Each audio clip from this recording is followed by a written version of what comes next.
안녕하세요. 승리의 주님이 우리와 함께 하십니다. 우리와 함께 하시는 주님을 찬양합니다. 기도합시다. 주님 감사합니다.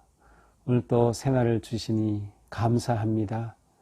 말씀을 기다리고 사모하는 저희들의 마음에 오늘도 주님께서 풍성하게 들려주실 줄 믿습니다.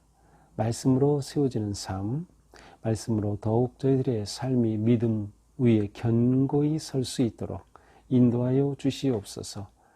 오늘도 하나님께서 주신 희망을 바라보고 은혜를 감사하고 기쁨을 노래하며 거룩한 성도의 삶 잘 살아갈 수 있도록 함께하여 주시옵소서. 예수님 이름으로 기도합니다. 아멘. 네, 오늘 말씀은 사무엘상 11장 1절에서 15절까지입니다. 11장 전체입니다. 암몬 사람 나하스가 올라와서 길르앗 야베스에 맞서 진침해 야베스 모든 사람들이 나하스에게 이르되 우리와 언약하자 그리하면 우리가 너를 섬기리라 하니 암몬 사람 나하스가 그들에게 이르되 내가 너희 오른 눈을 다 빼야 너희와 언약하리라. 내가 온 이스라엘을 이같이 모욕하리라. 야베스 장로들이 그에게 이르되 우리에게 이리 동안 말미를 주어 우리가 이스라엘 온 지역에 전령들을 보내게 하라. 만일 우리를 구원할 자가 없으면 네게 나아가리라 하니라. 이에 전령들이 사울이 사는 기브아에 이르러 이 말을 백성에게 전하매 모든 백성이 소리를 높여 울더니 마침 사울이 밭에서 소를 몰고 오다가 이르되 백성이 무슨 일로 우느냐 하니 그들이 야베스 사람의 말을 전하니라. 사울이 이 말을 들을 때에 하나님의 영에게 크게 감동되매 그의 노가 크게 일어나 한 결의의 소를 잡아 각을 뜨고 전령들의 손으로 그것을 이스라엘 모든 지역에 두루 보내어 이르되 누구든지 나와서 사울과 사무엘을 따르지 아니하면 그의 소들도 이와 같이 하리라 하였더니 여호와의 두려움이 백성에게 임하매 그들이 한 사람같이 나온지라. 사울이 베색에서 그들의 수를 세어보니 이스라엘 자손이 30만 명이요 유다 사람이 3만 명이더라. 무리가 와 있는 전령들에게 이르되 너희는 길르앗 야베스 사람에게 이같이 이르기를 내일 해가 더울 때에 너희가 구원을 받으리라 하라. 전령들이 돌아가서 야베스 사람들에게 전하매 그들이 기뻐하니라. 야베스 사람들이 이에 이르되 우리가 내일 너희에게 나아가리니 너희 생각에 좋을 대로 우리에게 다 행하라 하니라. 이튿날 사울이 백성을 3대로 나누고 새벽에 적진 한가운데로 들어가서 날이 더울 때까지 암몬 사람들을 치매 남은 자가 다 흩어져서 둘도 함께한 자가 없었더라. 백성이 사무엘에게 이르되 사울이 어찌 우리를 다스리겠느냐 한 자가 누구니이까 그들을 끌어내소서 우리가 죽이겠나이다. 사울이 이르되 이날에는 사람을 죽이지 못하리니 여호와께서 오늘 이스라엘 중에 구원을 베푸셨음이니라. 사무엘이 백성에게 이르되 오라 우리가 길갈로 가서 나라를 새롭게 하자. 모든 백성이 길갈로 가서 거기서 여호와 앞에서 사울을 왕으로 삼고 길갈에서 여호와 앞에 화목제를 드리고 사울과 이스라엘 모든 사람이 거기서 크게 기뻐하니라. 아멘. 자, 이제 어제 본문에서는 사울이 왕으로 세워지죠. 그런데 그 과정이 이제 제비를 뽑아서 세웠습니다. 사울은 그때 짐 보따리 뒤에 숨어 있다가 하나님께서 가르쳐 주셔서 그는 나와서 왕이 됩니다. 그래서 백성들이 왕 만세를 외치게 되었죠. 자, 이 일 후에 정확히 얼마인지는 알 수 없지만 또 어떤 사본에 의하면 대략 한 달쯤 후로 또 이렇게 나오기도 합니다. 이제 암몬 사람이 나하스가 대장이 되어서 야베스 지역으로 쳐들어왔습니다. 그래서 이제 11장 1절에 보니까 암몬 사람 나하스가 올라와 길르앗 야베스에 맞서 진침해. 자, 길르앗 야베스는 이스라엘의 그 요단강을 중심으로 해서 동쪽 지역입니다. 하나님께서 약속해 주신 땅은 요단 서쪽 지역이지만 동쪽 지역에도 모세 때 이미 므낫세 지파, 갓 지파, 셀 지파가 그 땅을 분배받았어요. 그리고 실제로 이제 므낫세 반 지파와 다른 두 지파 같이 세 지파가 이쪽을 차지하고 있었죠. 바로 그 지역이에요. 그러니까 요단강 동편 지역. 여기서 야베스라고 하는 이 지역은 바로 므낫세에 속한 지역에서 굉장히 그 중요한 큰 그러한 성읍이었습니다. 자, 이렇게 모세 때부터 차지하고 있던 지역이지만 원래 이 땅의 주인이었던 암몬 사람들은 지금 벌써 언제입니까? 한 400년 정도는 흘렀는데 여전히 그 땅을 자기 것이라고 주장하고 있는 셈입니다. 그래서 야베스에 쳐들어온 것이에요. 진을 쳤다. 아마도 야베스를 포위한 것 같습니다. 자, 이렇게 되자 야베스 사람들이 이 암몬 사람들과 싸워서 이길 수가 없다고 판단이 되니까 나가서 그들에게 평화적으로 우리 화친을 하자 하고 제의를 하죠. 우리와 언약하자. 그 대신 우리가 너희를 섬기겠다. 이 섬긴다라고 하는 것은 뭐 그 당시로서는 조공을 바친다든지 하는 그렇게 하겠다는 것입니다. 그러자 이 남몬 사람 나하스 장군이 대장이 뭐 왕인데 이 사람이 그 화친의 제의를 받아들이지 않죠. 그리고 조건을 내겁니다. 그래? 그렇다면 너희 오른눈을 다 빼야 내가 언약하겠다. 여기서 이제 2절에 보면 내가 너희 오른눈을 빼야라고 되어 있지만 실제로 문법적으로 또 보면은 눈을 빼는 것은 이 나하스라고 하는 암몬의 왕이 아니라 야베스 사람들이 스스로 자기들의 오른눈을 그들이 빼면 그때 너희와 언약을 맺겠다는 겁니다. 그렇게 하면 전쟁을 일으키지 않겠다라고 하는 거죠. 뭐 이거 정말 큰일 났습니다. 오른눈을 뺀다는 것은 그것 자체도 아주 끔찍한 행동이지만 완전히 무력화시키는 거죠. 야베스 주민들을 무력화시키는 겁니다. 이렇게 하면서 이스라엘을 모욕하게 되죠. 그러자 이 야베스의 장로들이, 지도자들이 이 나하스에게 요청하죠. 우리에게 이래 동안 말미를 달라. 7일간 좀 기간을 주시면 우리가 결정하겠다라고 말하죠. 근데 재미있어요. 이래 동안 우리에게 말미를 주어서 우리가 이스라엘 온 지역에다가 전령들을 보내가지고 우리가 이런 상황이니 좀 도와달라 해서 우리를 구원해 줄 자가 없으면 그때 당신 앞에 이렇게 나가겠다라고 말하는 거죠. 그러니까 나하스가 볼 때에는 이스라엘에서 뭐 이 야베스를 구할 힘이 없다고 본 거죠. 그러니까 좋아. 그렇게 7일에 말미를 줍니다. 이렇게 되자 전령들이 사울이 사는 기브아에까지 이르러서 이 말을 백성들에게 전합니다. 자, 이제 이렇게 되었다. 우리는 오른눈을 빼내야 할 상황이 되었다. 이 말을 들은 백성들이 소리 높여 울고 있습니다. 자, 사울이 사는 기브아에 이렇게 야베스 사람들이 온 것은 우리가 기억하는지 모르겠어요. 사사기 19장부터 쭉 보면 이 야베스와 관계된 아주 끔찍한 사건이 하나 일어납니다.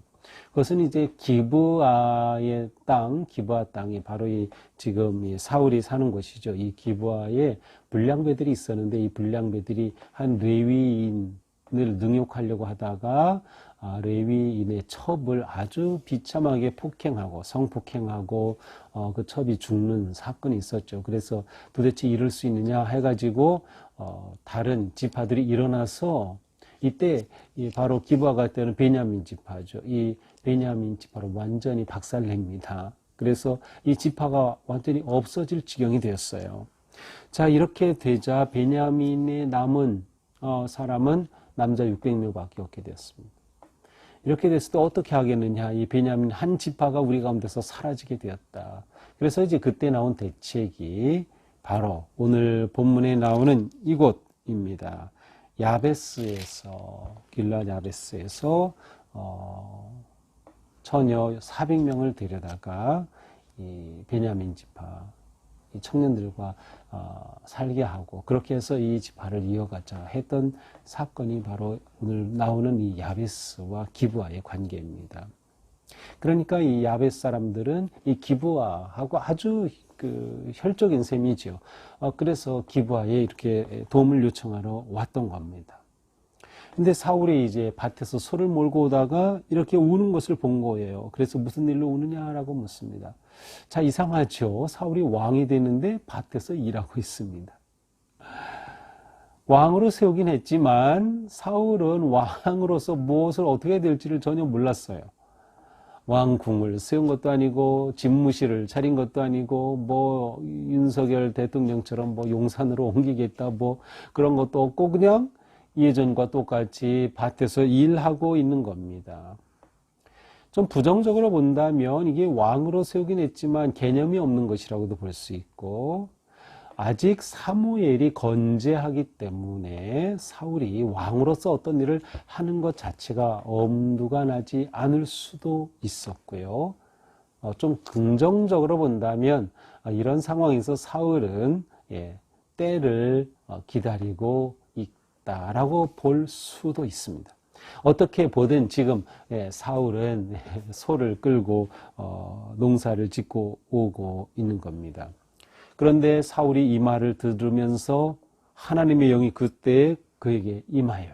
그러면서 그에게 거룩한 분노가 일어납니다. 아니, 어떻게 하나님의 택한 백성들이 이러한 모욕을 당하느냐. 그래서 분노가 일어나자 사울이 그가 밭에서 몰고 오던 그 소로 보입니다. 한 겨리의 소를 잡아, 소 2마리죠. 잡아서 각을 뜨고 전령들에게 각 지파로 보냅니다. 일사를 두루 보내면서 말하죠. 누구든지 나와서 사울과 사무엘을 따르지 않으면 그들의 소도 이렇게 될 것이다. 일종의 전쟁 소집령을 내린 겁니다. 각 지파에서 이 전쟁에 참여하지 않으면 사울과 사무엘을 따르지 아니하면 사울이 여전히 사무엘의 이름을 말해야만 했어요. 그러지 않고서는 일이 진행될 수 없던 상황이죠. 아직. 그렇게 해서 전쟁 참여를 소집하게 됩니다. 자, 이렇게 되자 여호와의 두려움이 백성들에게 임하였어요. 여호와의 두려움이 임하였다는 것은 하나님께서 백성들을 두렵게 만들었다라는 뜻도 되고 하나님의 이러한 그 사울의 행동을 통해서 하나님이 보내신 두려움이 일어났다고도 할 수 있고 사울의 이러한 행동 자체에 대해서 그들이 두려움을 느꼈다. 여기서 두려움은 좀 긍정적인 의미입니다. 그래서 하나님이 세우신 사람, 사울에 대한 어떤 긍정적인 그러한 그 힘에 대한 아니면 그 왕에 대한 두려움을 가지게 된 것으로 볼 수도 있어요. 자, 이렇게 사람들이 전쟁에 참여하라고 모였습니다. 수를 세어보니까 이스라엘 자손이 30만 명, 유다 자손이 3만 명입니다. 이스라엘과 유다를 이렇게 분리해서 계산한 것을 보면 이 당시에 이미 이스라엘 전체 지역과 북쪽 중심의 남쪽 유다 지역, 유다와 베냐민은 처음부터 한쪽이었어요. 베냐민은 가장 약한 그러한 지파이기도 한데 이렇게 분리되어 있었음을 볼 수 있어요. 물론 아직까지 이스라엘이 한 국가로서의 통일 국가를 이루었던 것은 아니고 각 지파별로 생존하면서 필요할 때는 함께 힘을 합치는 그런 상황이었지만 이렇게 북쪽의 이스라엘 지파들 중심으로 남유다 중심으로 한 지파들이 나눠져 있음을 볼 수 있어요. 이제 사울이 왕이 되면서 이 전체가 통일이 되지만 이것은 오래가지 못하죠. 사울, 다윗, 솔로몬까지만 이어지고 이후에는 또다시 남북으로 아예 나라가 나눠지게 됩니다. 자, 이렇게 33만 명이 소집되었습니다. 자, 사울은 야베스에서 온 그 전령들에게 말하죠. 가서 말해라. 내일 해가 더울 때, 이제 한낮이 되면 해가 중천에 높이 떠 있을 때 너희는 구원을 받으리라. 그러니까 무슨 뜻이에요? 우리가 가서 구해주겠다. 내일 하루 그냥 가서 우리가 싸워서 너희 구해줄게. 이렇게 말해준 겁니다. 그러자 이 전령들이 너무도 기뻐합니다. 이 소식을 야베스에 가서 전하죠.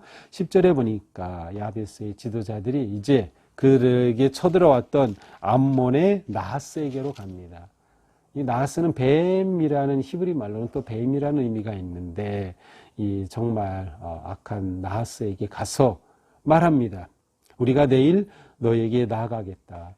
내일 너희에게 나가겠다. 너희 생각에 좋을 대로 우리에게 다 행하라. 마치 이제 이러한 도움이 없는 것처럼, 그래서 내일 가서 그들이 요구하는 대로 다 들어주고 그렇게 할 것처럼 말합니다. 항복하겠다는 거죠. 그런데 거짓 항복, 제한인 셈입니다. 이튿날이 되었습니다. 사울이 백성을 셋으로, 군대를 셋으로 나눠 가지고 새벽에 이 적진으로 향합니다. 이 기브아에 이 베색에 모였죠. 베색에서 바로 이 야베스까지는 약 15km 정도. 거리상 뭐 아주 먼 것은 아니지만 15km. 여기 이동하는 데는 이 유대 지역 자체가 산악 지역이기 때문에 이 15km 이동은 보통 힘든 게 아니죠. 바로 이거를 감행한 거예요. 그래서 그날 밤에 모인 군사들을 이끌고 그 다음날 새벽에 셋으로 나눠서 이 야베스를 향해 가게 된 겁니다. 그렇게 가서 더울 때까지 암몬 사람들을 치매 남은 자가 다 흩어져도 둘 함께 한 적 없으더라. 대승을 거두죠. 암몬이 다 흩어지고 말았어요. 둘이 함께 한 자가 하나도 없을 정도가 되었습니다. 자, 이렇게 하여서 사울이 통치 발판을 마련하게 된 겁니다. 왕으로 세워진 이후에 전쟁을 승리를 이끌므로 사울이 그의 지도력을 인정받게 되는 것이죠. 12절입니다.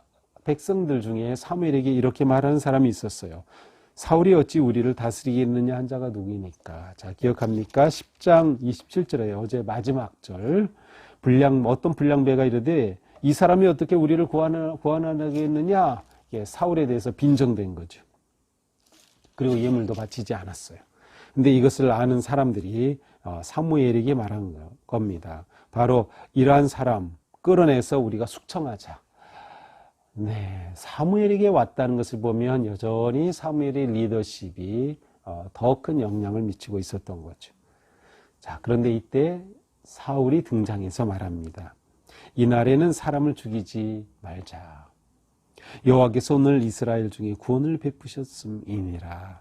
자, 하나님이 우리에게 이렇게 놀라운 승리의 날을 주셨는데 우리가 그런 일 하지 말자. 정말 멋진 사울입니다. 사울 자신도 자기가 왕이 되었을 때 인정하지 않고 저런 자가 어떻게 나라를 구하겠느냐고 빈정된 사람, 그 사람들이 얼마나 마음에 안 입고 왔겠어요. 그런데 사울이 말한 겁니다. 오늘 우리에게 승리를 주셨으니 오늘 그렇게 하면 안 된다. 죽이지 못한다. 라고 말한 거죠. 이 날은 하나님의 구원의 날로 우리가 기념해야 되겠다는 겁니다. 자, 사무엘이 백성들에게 말하죠. 자, 와라. 길갈로 가서 나라를 새롭게 하자. 우리가 길갈로 가서 나라를 새롭게 하자. 그래서 그곳에서 무엇을 합니까? 15절. 길갈로 가서 여호와 앞에서 사울을 왕으로 삼고, 이미 왕으로 삼았는데 여기서 또 왕으로 삼고 길갈에서 여호와 앞에 화목제를 드리고 제사를 드리고 사울과 이스라엘 모든 사람이 거기서 크게 기뻐하더라. 사울과 백성들이 크게 기뻐했어요. 자, 그러므로 15절의 말씀 무엇입니까? 자, 우리는 10장에서 사울에게 사무엘이 기름을 부었어요. 왕으로 삼은 거죠. 그리고 그 다음에 10장 중반쯤에 제비를 뽑았는데 사울이 뽑혔어요. 그리고 오늘 길갈에서 드디어 사울이 왕으로 즉위하게 된 겁니다.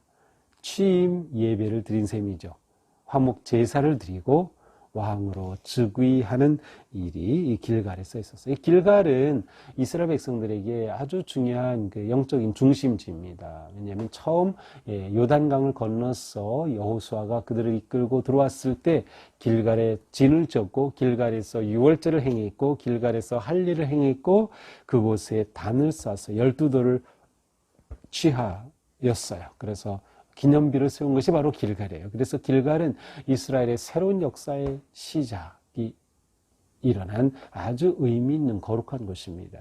바로 이곳에서 사울을 왕으로 세우게 된 것이죠. 그리고 이미 사무엘은 이 길갈에서 사울을 이렇게 세우고자 하는 뜻을 가지고 있었음을 볼 수 있어요. 왜냐하면 10장 8절에 가서 보면 사울에게 말하죠. 나는 너보다 앞서 길갈로, 너는 나보다 앞서 길갈로 내려가라. 내가 네게로 내려가서 번제와 화목제를 드리겠다. 그래서 이미 길갈로 가라고 말한 적이 있어요. 이렇게 해서 사울이 이제 왕이 되는 모습을 보게 됩니다. 자, 이렇게 되면서 이제 사무엘은 점점 역사의 무대에서 사라지게 되겠죠. 자연스럽게. 그리고 사울이 점점 등장하게 됩니다. 이제 오늘 앞으로 우리는 이러한 모습을 이제 사무엘상을 쭉 보면서 보게 될 것입니다. 자, 오늘 말씀 우리가 이렇게 봤는데 오늘 말씀을 보면서 무엇보다 구원과 승리는 하나님께로부터 온다. 하나님께 달렸다는 것을 볼 수 있습니다. 암몬이 쳐들어왔을 때 야베스는 어찌할 바를 몰랐어요. 그들에게는 아무런 길이 없었습니다. 그때 사울이 이것을 알게 되었고 사울 안에 거룩한 분노가 일어났어요. 거룩한 분노가 일어났을 때 하나님의 영이 임하였고 사울은 하나님의 영으로 감동되어 그들을 이끌고 가서 암몬을 쳐부수게 되었던 것이죠. 하나님의 영이 내렸다. 그렇습니다. 사울의 승리의 핵심이 여기에 있습니다. 사울은 하나님의 영의 감동됨으로 전쟁을 승리로 이끌 수 있었죠. 그 용기와 지혜가 여기에서 온 겁니다.